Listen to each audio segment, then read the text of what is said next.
Kalian pikir cuma negara Indonesia yang punya SDM rendah?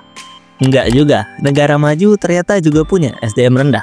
Halo semuanya, kenalin nama gue Yoru. Di kesempatan ini izinkan aku buat ngomongin VTuber Poco Raccoon. Selamat datang di Numpang Lewat.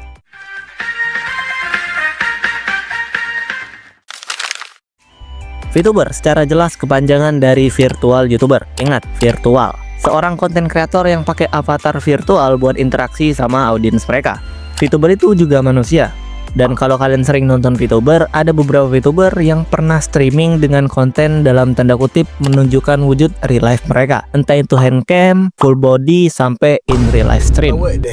Nah, streaming para VTuber yang sering muncul dengan menunjukkan wujud real life mereka itu aku yakin kebanyakan itu handcam. Biasanya kegiatan mereka pada saat handcam itu ada yang masak-masak, makan-makan, pamer skill, atau enggak unboxing barang. Karena sekali lagi, mereka itu juga manusia. Tapi ada satu VTuber yang dapat sebuah respon yang kurang lebih nggak mengenakan, atau simpelnya dikatain karena streaming handcam.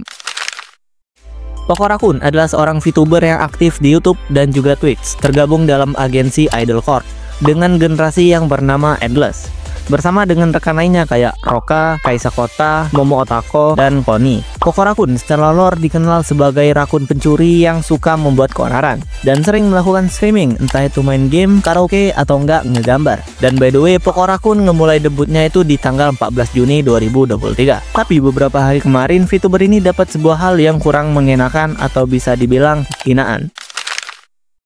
Jadi semua berasal dari stream Poco yang ini. Ya, di sini Poco ngelakuin handcam streaming, yaitu ngegambar. Di sini aku yakin tujuan utama dari stream ini cuman ngasih tahu tentang bakat dari Poco Raccoon. Ya, tentang dia bisa ngegambar. Dan kalau kalian cek live chat dari streamingnya itu normal-normal aja. Bahkan komentar dari streamingnya itu juga normal-normal aja. Tapi ada sebuah blog dari Jepang yang bernama Yaraon Blog. Sebuah situs blog berbahasa Jepang yang berfokus pada konten terkait anime, manga, atau enggak game. Blog ini menyajikan ringkasan berita, ulasan, dan diskusi seputar industri hiburan Jepang. Harusnya ya, soalnya di blog full bahasa Jepang, anjir. Mungkin simpelnya kayak Kaskus versi Jepang kali.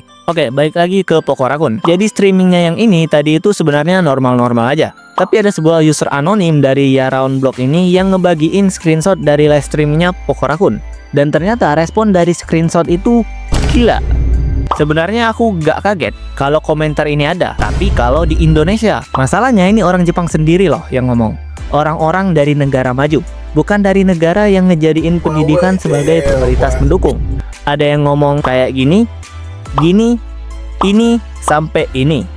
Ya walaupun ada juga sih respon positif dari blog itu, tapi respon yang kayak sebelumnya tadi itu loh. Astaga. Aku yakin salah satu alasan Poco Raccoon dihujat di forum itu selain karena body shaming, itu juga karena model VTubernya itu beda sama fisiknya dari live.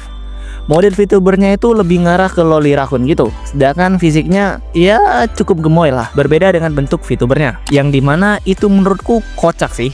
Kalian nonton VTuber pasti tertarik dengan VTubernya kan, bukan wujud aslinya secara real life kan? Kalau kalian lebih tertarik dengan wujud aslinya daripada model VTubernya, ya mending kalian nonton aja streamer atau enggak konten kreator yang enggak pakai avatar virtual, biar gak ngerusak ekspektasi kalian. Dulu di Indonesia juga sempat ada dalam tanda kutip hinaan kayak gini. VTuber yang secara nggak sengaja mukanya muncul di streamingnya. Dan karena model VTuber sama fisiknya di real life itu beda, VTuber ini malah dihujat. Tapi beda sama salah satu VTuber yang model sama fisiknya di real life itu sama-sama cantik. Pasti gak dihina, malahan dipuji-puji. Bro, inget, virtual. Kalian itu nikmatin konten virtual. Misalnya ada salah satu VTuber yang branding dirinya itu cewek. Tapi kalau ternyata dia aslinya tuh cowok, ya terserah dia mau cewek atau mau cowok, pasti ku ewe. Ya intinya nikmatin aja konten virtualnya. Entah ya, dari si Poco Raccoon-nya kayaknya nggak ngasih respon apa-apa. Dari Twitternya juga dia cuma buat postingan kayak gini. Oke, mungkin itu aja obrolan kali ini yang ngomongin VTuber Poco Raccoon.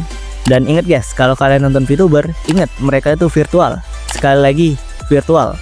Oke? Terima kasih buat teman-teman yang udah dengerin obrolan kali ini. Semoga kalian suka dan jangan lupa buat minum air putih.